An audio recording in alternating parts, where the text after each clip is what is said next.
tout de suite la revue d'actualité.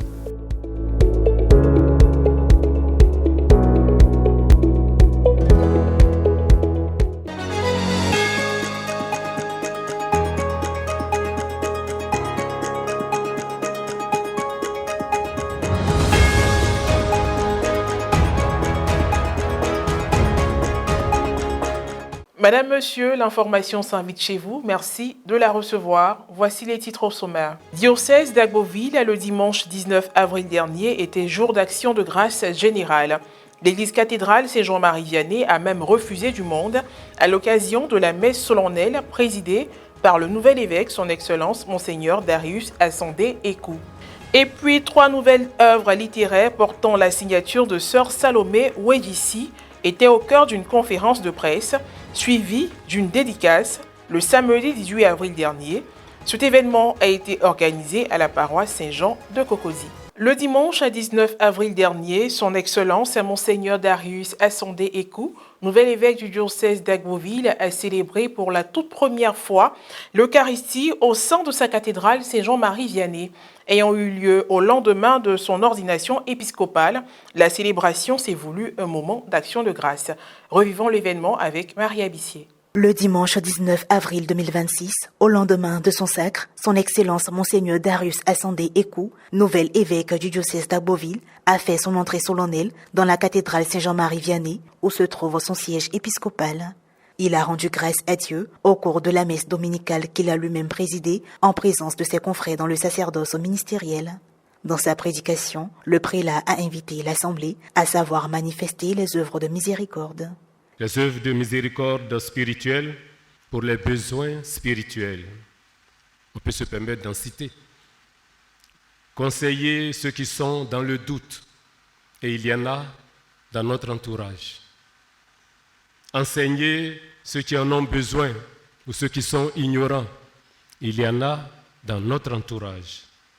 Avertir et corriger les pécheurs dans le sens de la correction fraternelle, et il y en a dans notre entourage.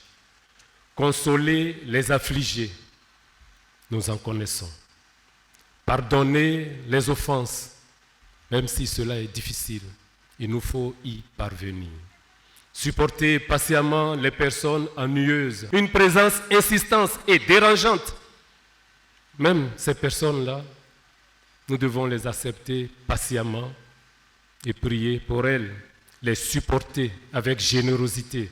Prier pour les vivants et pour les morts, mais aussi prions pour ceux qui sont des nôtres, nos parents, nos amis et nos bienfaiteurs. Les œuvres de miséricorde corporelle pour les besoins du corps, les besoins physiques. Donner à manger à ceux qui ont faim. Jésus, au moment de la multiplication du pain, a dit aux disciples, « Donnez-leur vous-même à manger ». C'est une œuvre qui est aussi la nôtre. Donner à boire à ceux qui ont soif, et il faut le faire. Cette célébration a été vécue dans la foi, mais aussi l'allégresse, expression de la reconnaissance à Dieu. En communion avec le souverain pontife et sous son autorité, Monseigneur Ekou a pour mission d'assurer la continuité de l'œuvre de Dieu dans le diocèse d'Agboville avec une gouvernance droite, éclairée par l'Évangile et attentive à la dignité de toute personne humaine. La charité étant le cœur même de la vie chrétienne, associée à l'atmosphère d'action de grâce qui dominait, on laissait voir la générosité des fidèles à travers une collecte spéciale pour soutenir la mission du nouvel évêque et la remise de présents. Pendant les allocutions, le père Justinien Laurent Anoman, délégué diocésain d'Agboville, a réaffirmé la joie de l'église particulière, adressé des félicitations au nouveau pasteur, sans oublier de rappeler la profonde communion, l'entière disponibilité et l'obéissance des agents pastoraux du diocèse. À sa suite, le père Jérémy Aka Alofa, président du comité d'organisation, a pris la parole pour adresser des remerciements. Au sortir de la messe, parents, amis de promotion sacerdotale, connaissances et même autorités ont bien voulu livrer leurs impressions. Je suis très content, très ému. Je ne fais que dire merci à la Côte d'Ivoire tout entière. Nous sommes venus d'Ara et Dieu merci, tout s'est bien passé. Je lui souhaite une bonne réussite épiscopale. C'est le premier de notre promotion qui vient d'être élu évêque. Alors, la joie est débordante et surtout, c'est nos prières que nous souhaitons que ça l'accompagne. C'est un sentiment de joie, d'allégresse. On voit un de nos promotionnels qui est rehaussé. C'est toute la promotion qui est à l'honneur. Je lui souhaite vraiment beaucoup de chance dans sa nouvelle mission. C'est un grand homme. Les hommes de Dieu, c'est nos éminences. C'est eux qui sont entre Dieu et nous. Donc il faut croire. À Kwaba, à notre nouvel pasteur, les laïcs du diocèse d'Agboville sont vraiment engagés. Et nous attendons que le nouveau pasteur donne la voie et nous allons suivre. Notre objectif, c'est vraiment de faire en sorte que l'évangélisation pénètre dans toute la couche de la population, à commencer par les jeunes. À présent, changeons de rubrique, parlons culture. Après son tout dernier ouvrage en date, Nullité du mariage et divorce, la sœur Salomé Ouedjissi a mis sur le marché du livre 3 nouveaux ouvrages.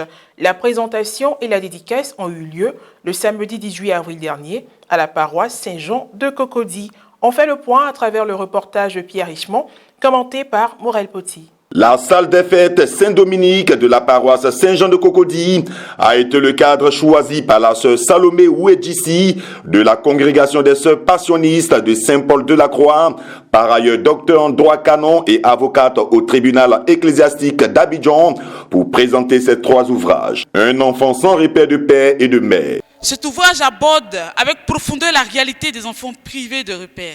Il met en lumière les conséquences de l'absence du père, de la mère dans la construction de l'enfant, perte d'identité, fragilité émotionnelle.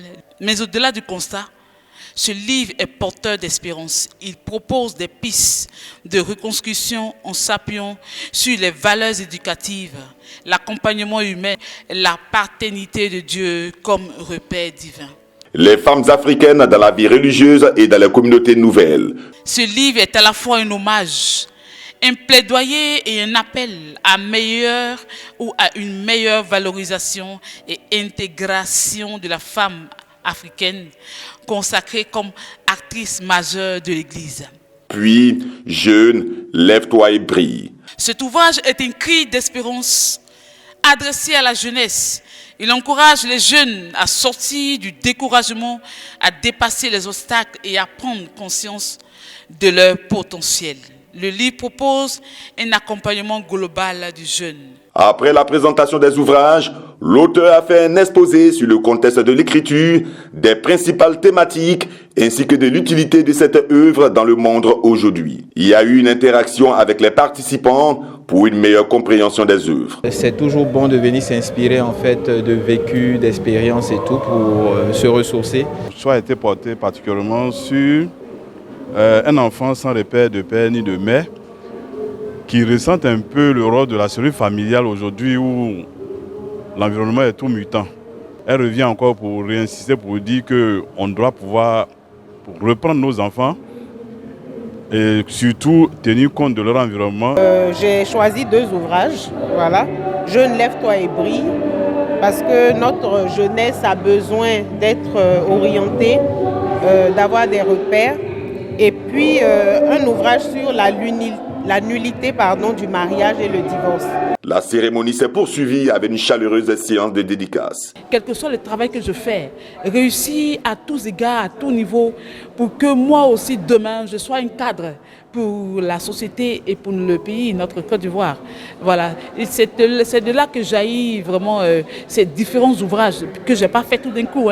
Ce sont des travaux qui sont faits depuis longtemps et que j'ai mis vraiment en livre et interpeller vraiment les jeunes d'aujourd'hui pour dire qu'un jeune qui se lève est une transformation pour la nation. Quelles que soient les thématiques abordées dans les œuvres, la lecture demeure essentielle pour le développement intellectuel et cognitif, améliorant le vocabulaire.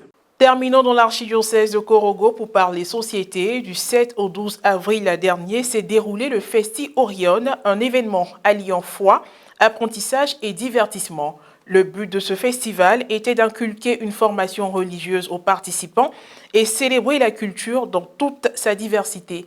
Le creuset d'informations à travers le reportage du service de communication diocésain, commenté par Guy Roche Yao.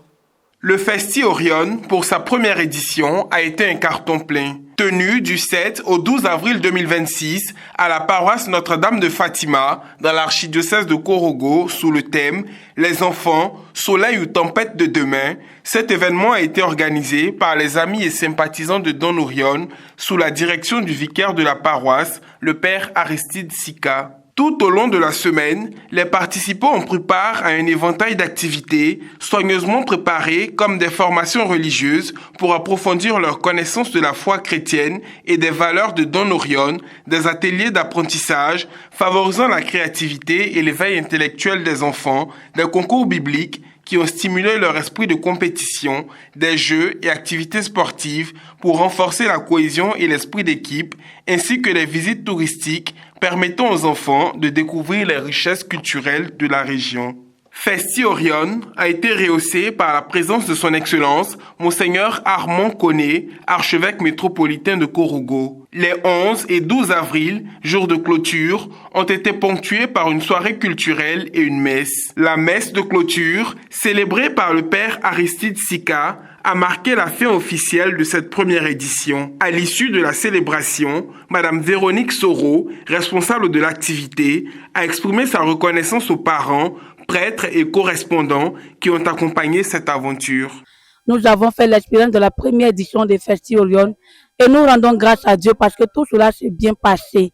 Nous disons merci aux parents pour la confiance et merci aux enfants qui ont contribué. Le Festi Orion a permis aux enfants de vivre une semaine exceptionnelle, alliant foi, apprentissage et divertissement.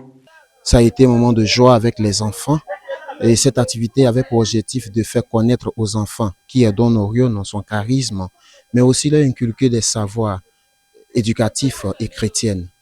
Don Orion a cheminé avec nous et comme lui-même le disait, les jeunes sont le soleil ou la tempête de demain, mais pour nous, les enfants sont aussi le soleil ou la tempête de demain. Cette première édition s'annonce comme le début d'une tradition appelée à s'inscrire durablement dans la vie de la paroisse et de l'archidiocèse de Korogo. L'initiative a rassemblé des enfants âgés de 5 à 15 ans autour d'activités religieuses, éducatives, culturelles et récréatives. J'ai aimé l'activité Festi Orion et j'invite mes amis à participer l'année prochaine. J'ai participé à Festi Orion, la première édition. C'était vraiment formidable. Je vous invite à venir participer à l'année prochaine. Nous avons voulu pendant 6 jours amener nos enfants à aimer davantage Dieu, à aimer davantage l'Église. C'est la fin de cette édition d'information. Merci de l'avoir suivi, que je veille sur nous. À très bientôt.